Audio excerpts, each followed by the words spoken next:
Shalom, shalom, peuple de Dieu. J'espère que vous allez bien. Aujourd'hui, nous allons parler sur les bonnes manières.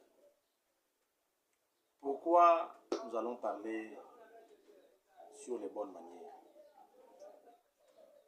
Il y a beaucoup de personnes parmi nous qui tissent des conflits de gauche à droite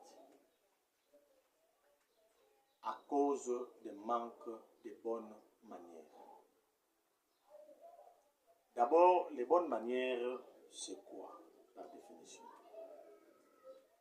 Ce sont les belles pratiques ou de belles initiatives que l'homme est posé pour créer un environnement sain. Lorsque nous posons de bons actes, lorsque nous connaissons appliquer les bonnes manières, ceci permettra à ce que nous puissions être en paix avec nos proches, avec toutes personnes que nous trouvons importantes ou proches de nous. Nous avons un problème aujourd'hui. Notre façon de répondre aux gens pose problème. Notre façon de comprendre les autres font problème. Notre façon d'agir pose problème. Notre façon de discuter avec nos voisins de l'école, nos voisins de l'église, nos voisins des parcelles, nos voisins dans la même cohabitation pose problème. Parfois, quelqu'un te crée des ennuis ou te cherche des problèmes, mais si tu appliques les bonnes manières, tu peux paralyser son intention malhonnête vis-à-vis de toi. Il y a certaines personnes qui connaissent réellement que nous sommes faibles face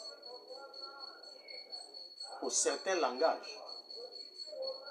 Il y a des langages qui détruisent le moral de certaines personnes. Il y a des langages qui tuent même la bonne intention qui était dans le chef d'une personne. Mais lorsque nous habituons à appliquer les bonnes manières,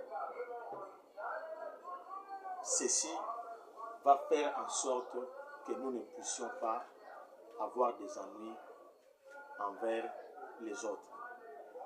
1.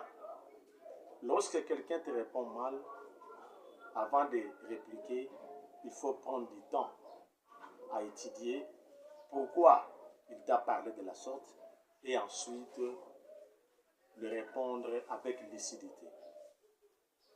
C'est l'une des bonnes manières. 2.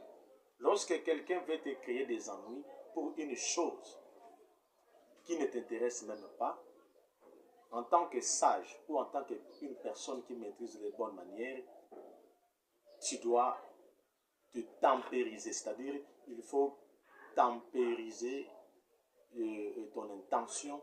Il faut tout faire pour que ta colère ne soit pas s'enfler et ne t'apprends pas à celui qui te répond malhonnêtement ou avec colère ou celui qui veut te créer des ennuis.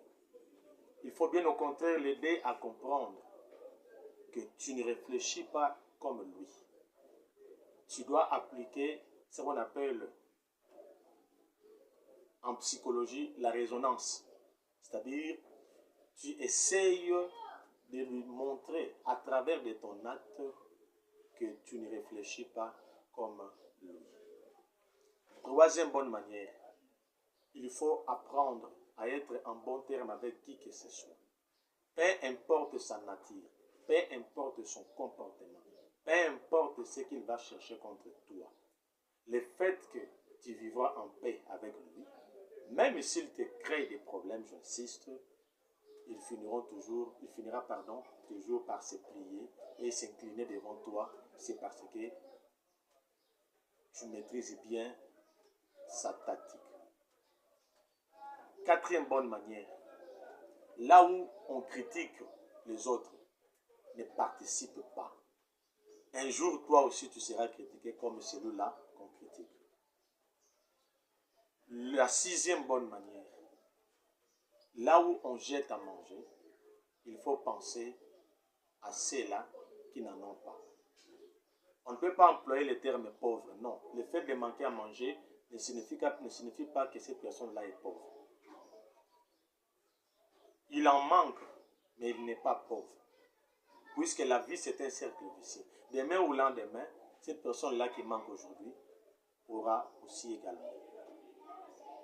Et lorsqu'il aura, maintenant, comme la loi du karma existe, toi qui minimisais ou qui maltraitais ceux-là qui en manquaient, et ça sera maintenant ton tour pour que tu en manques également.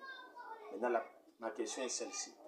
Tu iras vers ceux-là que tu avais humiliés, minimisés, pour demander à manger, ou soit tu vas mourir avec ta faim.